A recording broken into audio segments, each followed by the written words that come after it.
السلام علیکم۔ آج کے ویڈیو میں ہم قارون کے خزانے اور اس کے انجام کے بارے میں جانیں گے کہ وہ ایک نیک انسان سے گنہگار انسان کیسے بن گیا۔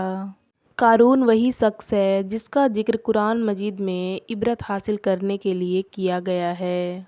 قارون حضرت موسیٰ علیہ السلام کے چاچا کا بیٹا تھا۔ وہ بچپن سے ہی بے حد حسین اور خوبصورت تھا۔ اسی وجہ سے لوگ اسے منور کہہ کر پکارتے تھے۔ جب قارون جوان ہوا تو اس کا شمار بہت ہی نیک لوگوں میں کیا جانے لگا، یہاں تک کہ وہ توریت کا بہت بڑا عالم بن گیا۔ قارون اپنا زیادہ وقت موسیٰ علیہ السلام کے خدمت میں گزارا کرتا تھا، اسی وجہ سے وہ توریت کا بہت بڑا عالم بن گیا تھا۔ اور وہ بڑے اچھے آواز کا مالک تھا، توریت کو بڑے خوبصورت انداز میں پڑھا کرتا تھا، اسی وجہ سے لوگ اس کا ادب اور احترام کیا کرتے تھے۔ قارون بھی حضرت موسیٰ علیہ السلام پر ایمان لے آیا تھا، اور جب بنی اسرائیل کو تبتیوں کی غلامی سے آزادی ملی تو قارون بھی اپنی قوم کے ساتھ مصر کو چھوڑ کر سرزمین موعود کی طرف روانہ ہو گیا۔ وہاں قارون کے حالات ایک دم سے بدل گئے، اس کے ہاتھ بے شمار دولت لگ گئی۔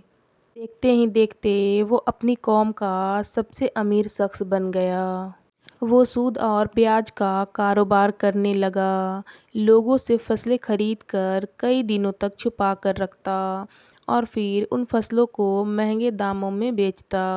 دھیرے دھیرے وہ ایسا امیر ہو گیا کہ اس کے خزانے کی چابیاں 300 اونٹوں اور خچروں پہ لادی جاتی تھیں۔ ہر چابیاں چمڑی کی ہوتی تھی۔ تاریخ میں لکھا گیا ہے کہ قارون سے زیادہ دولت اور شہرت کسی شخص کو نہیں ملی۔ اس کا ذکر اللہ سبحانہ وتعالیٰ نے قرآن پاک میں اس طرح سے کیا ہے: بے شک قارون موسیٰ علیہ السلام کے قوم سے تھا، پھر اس نے قوم پر ظلم کیا اور ہم نے اس کو اتنے خزانے دیے جن کی کنجیاں اٹھانا ایک طاقتور جماعت پر بھاری تھی۔ ایک اور جگہ پر اللہ سبحانہ وتعالیٰ نے ارشاد فرمایا ہے: جب قارون سے اس کے قوم نے کہا گھمنڈ مت کر، بے شک اللہ سبحانہ وتعالیٰ اترانے والوں کو پسند نہیں کرتا، اور جو دولت اللہ تعالیٰ نے عطا کی ہے اس کے ذریعے سے اپنی آخرت کو بہتر کر اور اللہ تعالیٰ کو راضی کر اور احسان کر جیسا کہ اللہ نے تجھ پر احسان کیا ہے، اور زمین میں فساد مت کر، بے شک اللہ تعالیٰ فسادیوں کو پسند نہیں کرتا۔ قارون شروعات میں موسیٰ علیہ السلام کو ماننے والوں میں شامل تھا۔ ایک دن اللہ تعالیٰ نے موسیٰ علیہ السلام کو زکوٰۃ کا حکم دیا۔ حضرت موسیٰ علیہ السلام نے اللہ کے حکم کے مطابق اپنی قوموں کو زکوٰۃ نکالنے کا حکم دیا۔ تو یہ سن کر قارون نے بھی حضرت موسیٰ علیہ السلام سے وعدہ کیا کہ وہ بھی اپنے مال کا 1000واں حصہ زکوٰۃ میں دیا کرے گا۔ جب اس نے اپنے مال کا حساب لگایا تو ایک بہت بڑی رقم زکوٰۃ میں نکل رہی تھی۔ یہ دیکھ کر اس کے دل میں لالچ پیدا ہو گیا اور وہ زکوٰۃ دینے سے مکر گیا اور اس کے خلاف ہو گیا۔ اس نے ایک گندی چال چلی۔ اس نے بنی اسرائیل میں سے ایک گروہ کو جمع کیا اور کہا: اے بنی اسرائیل کے لوگو، موسیٰ علیہ السلام نے ہمیں کئی حکم دیے ہیں جسے ہم نے سب نے مانا اور اس پر عمل کیا، لیکن اب موسیٰ کا ارادہ بدل گیا ہے، اب وہ تم سے تمہاری دولت چھین لینا چاہتا ہے۔ قارون نے اپنے قوم میں سے ایک عورت کو کچھ پیسے دے کر حضرت موسیٰ علیہ السلام پر الزام لگانے کو کہا تاکہ حضرت موسیٰ علیہ السلام کو غلط ثابت کیا جا سکے۔ اس کے بعد اس نے اپنی قوم کے لوگوں کو جمع کیا اور حضرت موسیٰ علیہ السلام سے پوچھا: زنا کی کیا سزا ہے؟ حضرت موسیٰ علیہ السلام نے فرمایا: جو بھی زنا کرے، چاہے اس کی بیوی بھی ہو، اسے شرمسار کیا جائے یہاں تک کہ وہ مر جائے۔ قارون نے کہا: حضرت موسیٰ علیہ السلام، اگر یہ کام آپ نے کیا ہو تب بھی یہی سزا کا حکم ہے؟ حضرت موسیٰ علیہ السلام نے کہا: ہاں، اگر یہ کام میں نے بھی کیا ہو تو بھی یہی حکم ہے۔ قارون نے کہا، بنی اسرائیل کے کچھ لوگ یہ مانتے ہیں کہ آپ نے فلاں عورت کے ساتھ زنا کیا ہے۔ یہ سن کر حضرت موسیٰ علیہ السلام نے کہا، اس عورت کو میرے سامنے بلاؤ۔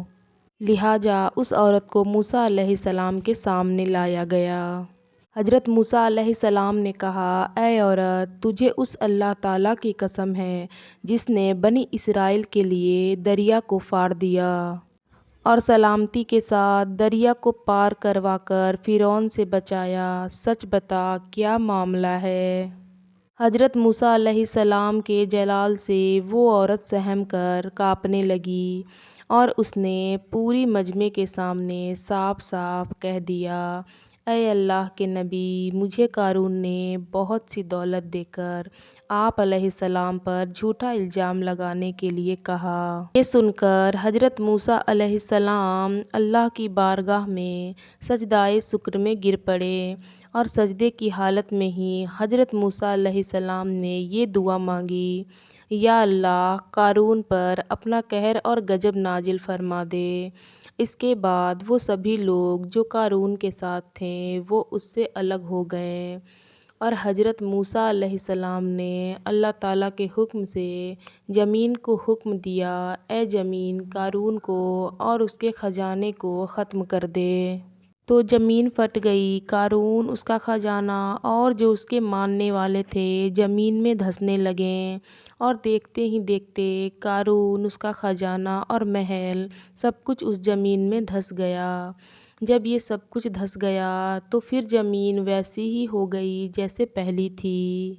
تو یہ تھا قارون اور اس کے انجام کا واقعہ۔ یہ عبرتناک واقعہ ہمیں یہ ہدایت دیتا ہے کہ اگر اللہ تعالیٰ کسی کو مال و دولت عطا فرمائے تو اس فرض کو لازم جانے کہ اپنے مال کی زکوٰۃ ادا کرتا رہے اور ہرگز اپنے مال و دولت پر غرور اور گھمنڈ کر کے بالکل بھی نہ اترائے، کیونکہ اللہ تعالیٰ ہی مال و دولت دیتا ہے اور اگر چاہے تو پل بھر میں چھین بھی لیتا ہے۔ آخر میں اللہ تعالیٰ سے دعا ہے کہ اللہ تعالیٰ ہمیں برکت والی روزی عطا فرمائے اور تکبر جیسی خطرناک بیماری سے ہم سب کی حفاظت فرمائے۔ آمین یا رب العالمین۔